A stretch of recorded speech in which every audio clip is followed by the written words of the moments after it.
Dustin, welcome to the ExchangeWire kitchen. Thank you.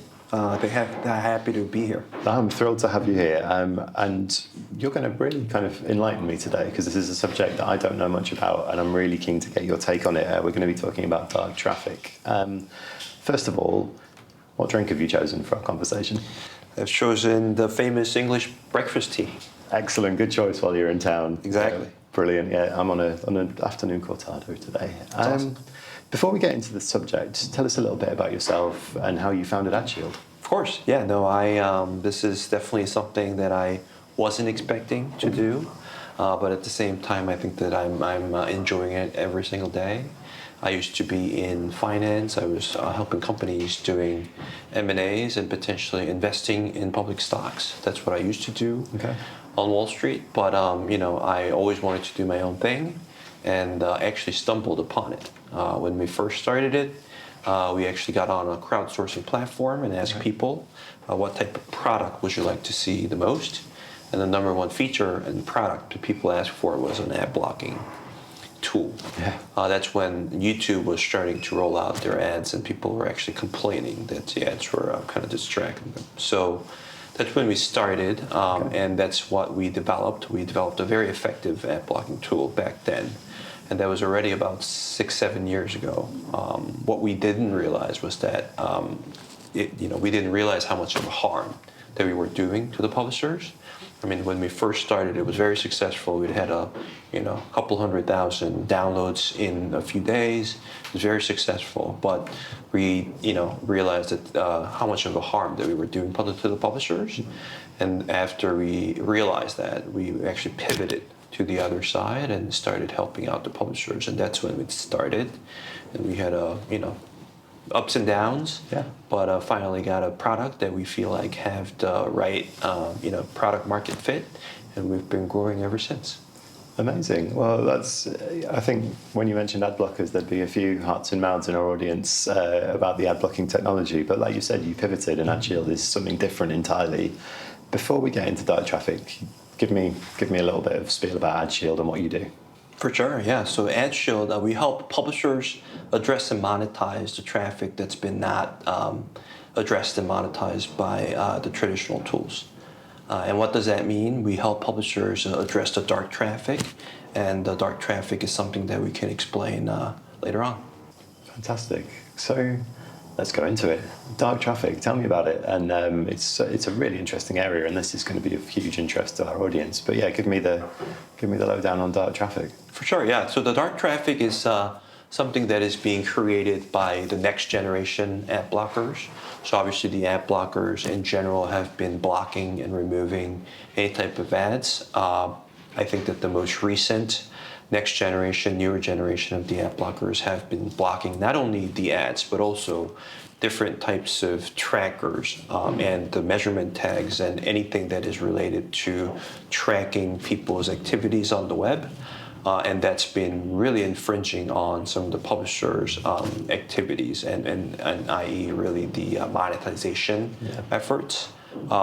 And so, this dark traffic is being created by the next generation ad blockers and basically infringing on publishers' behaviors to monetize and address these audience. So interesting. So how big an issue is it for the industry, do you think?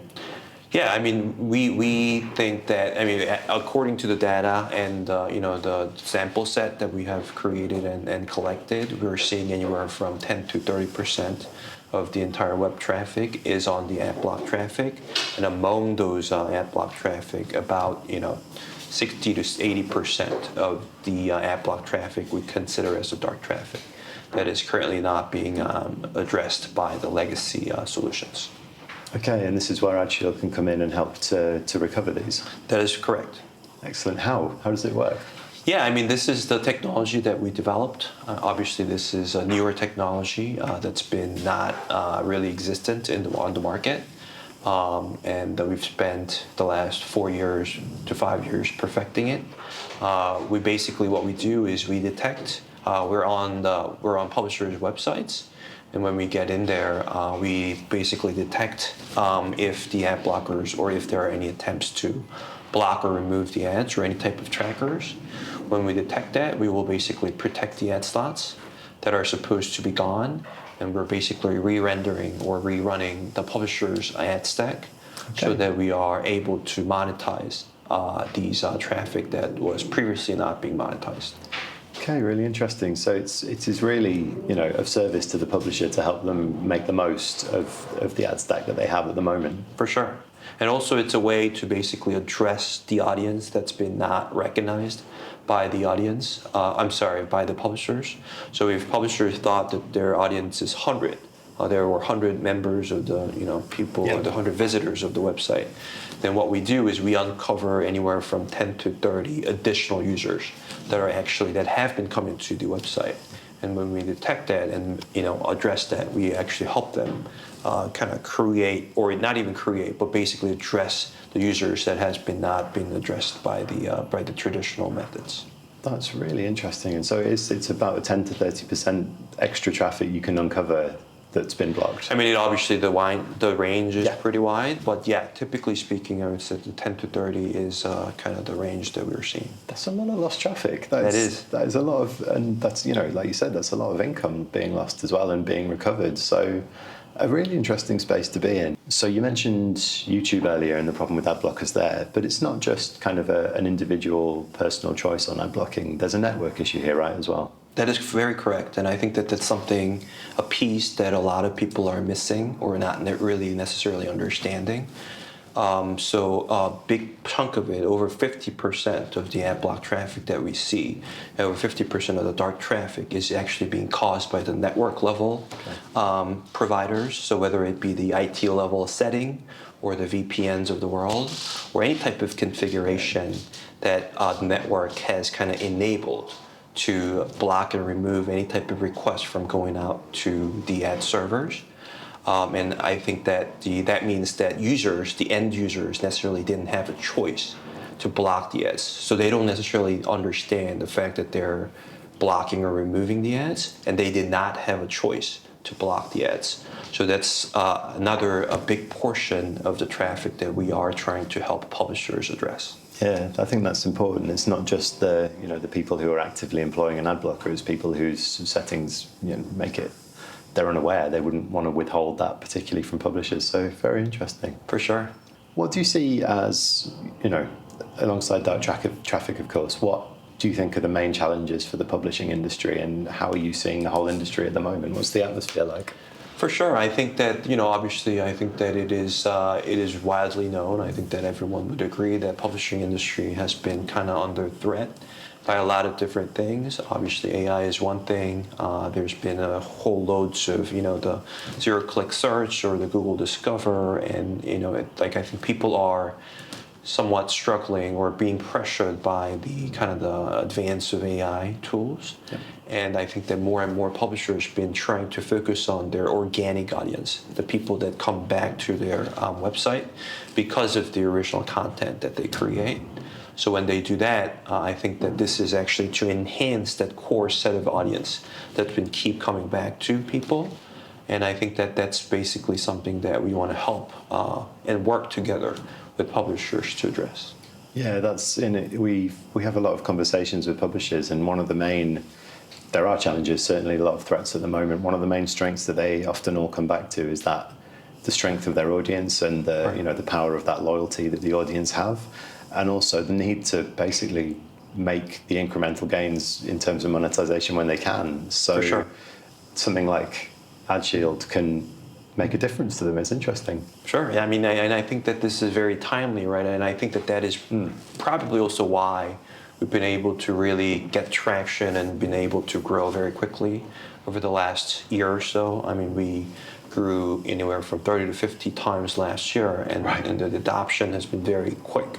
And the reason being, I think, is also coincided with the fact that the publishers have been hit by the traffic decline and also kind of the declining audience set. And I think that people are more and more realizing the fact that there's been an audience that they already have, but not being able to capture.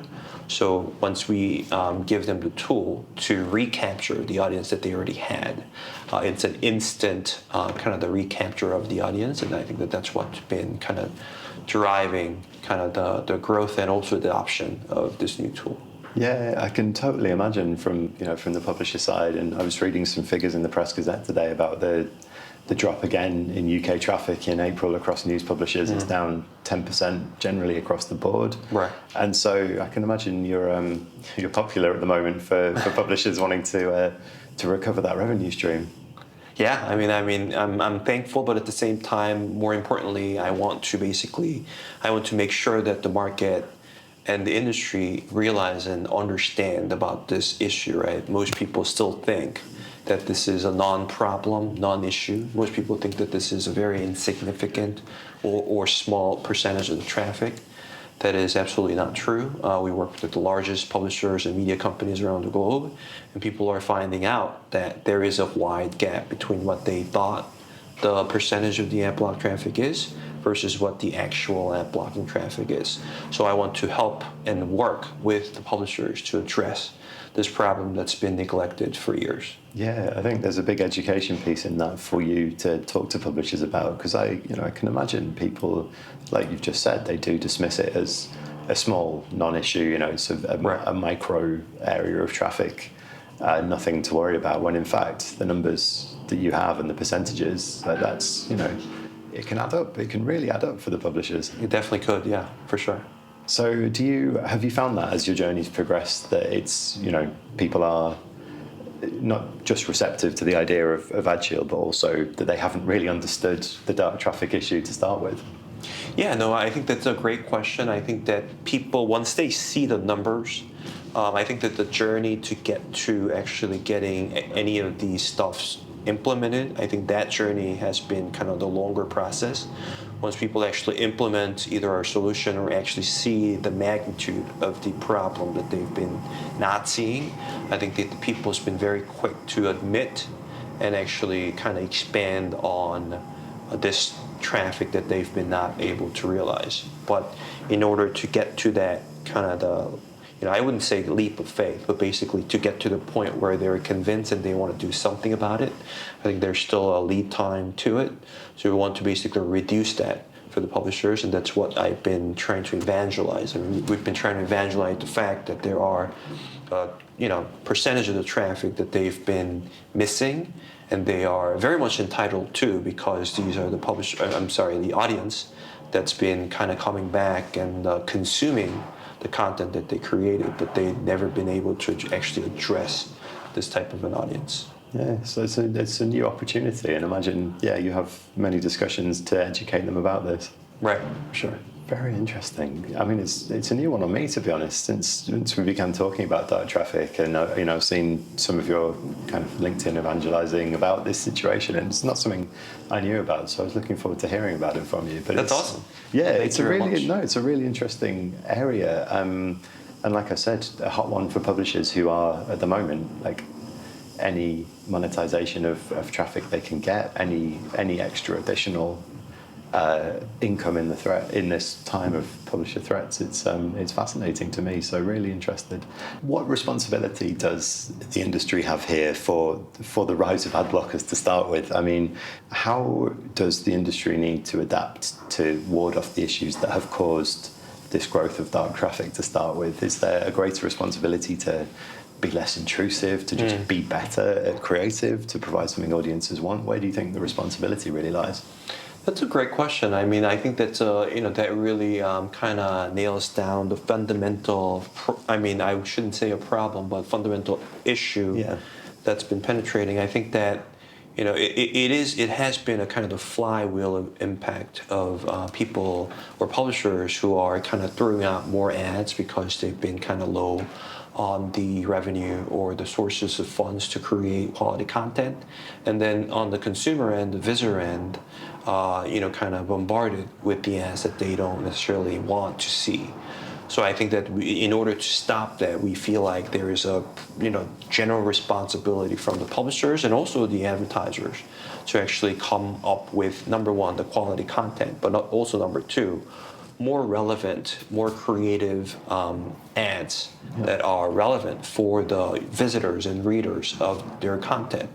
As long as you can kind of do that and nail that kind of combination, I think there should be a number of ads. We can potentially, lower the number of ads that are appearing on a specific page, and also, but also at the same time boost the kind of the pricings to cover the creation of the content, and hence thereby there's less need for people to potentially install any type of tools to potentially block or remove those type of advertising, right? But another point that I would make is that there's also another thread where we do see a good percentage of the ad blocking traffic that doesn't necessarily realize that they're blocking ads.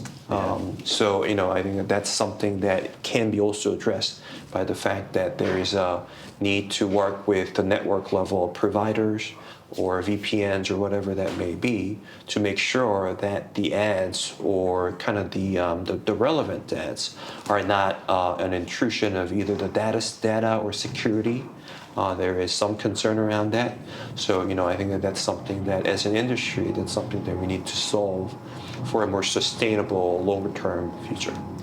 Yeah, I think that's what we'd all hope for, and I think that's a really interesting point as well. That it's not all just get rid of the ads. I don't want to see them ad blockers. This is also part and parcel of the privacy side of things, of other like you said, network capabilities that are blocking the ads. For sure. So not all just bad advertising and bad actors.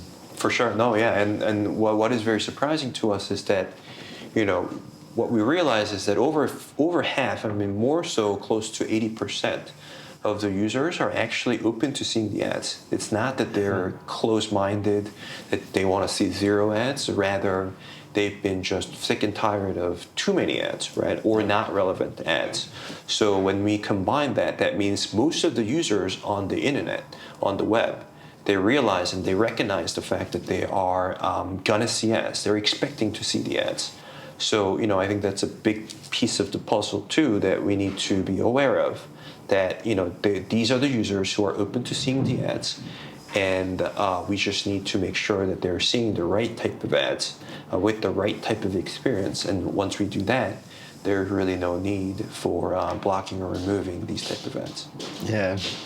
Do you feel that? Again, it's another education piece, I suppose, but do you feel that value exchange is understood around the internet, that the advertising goes to fund the quality content that people enjoy on a daily basis, and the publishers deserve to get the revenue from it? No, I think that's a fair question, and I think that it is a very fair question. But you'd be surprised to find that when you actually either run a survey, or even if you go onto the most kind of the most forum websites like Reddit, like most people understand that the digital ads actually are the source of funds for any type of quality content that is kind of running the kind of the open web, which is free open web, right?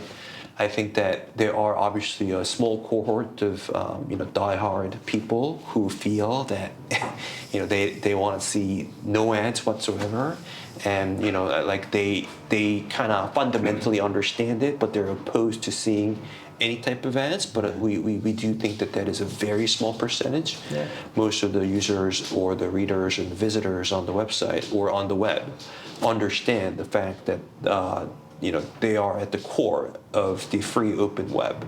So, as long as publishers and the advertisers, the sell side and the buy side, cooperate to create an ecosystem that is, kind of more like healthier for the users of the open web, I think that they will get to a point where we are able to actually fund. That is also our mission, right? Our mission is to create an ads-free, ad-supported web ecosystem, and I think that there is definitely a pathway to get there. Amazing. Well, Dustin, I genuinely wish you the very best with it. It's been a real pleasure and a great chat for me. It's a lot to think about. So really appreciate you joining me, and thank you so much for your time today. No, likewise, and thank you very much for inviting me to the chat, and looking forward to it. You're very welcome. We'll have you back later in the year to discuss again. But yeah, again, thank you very much. Thank you for watching.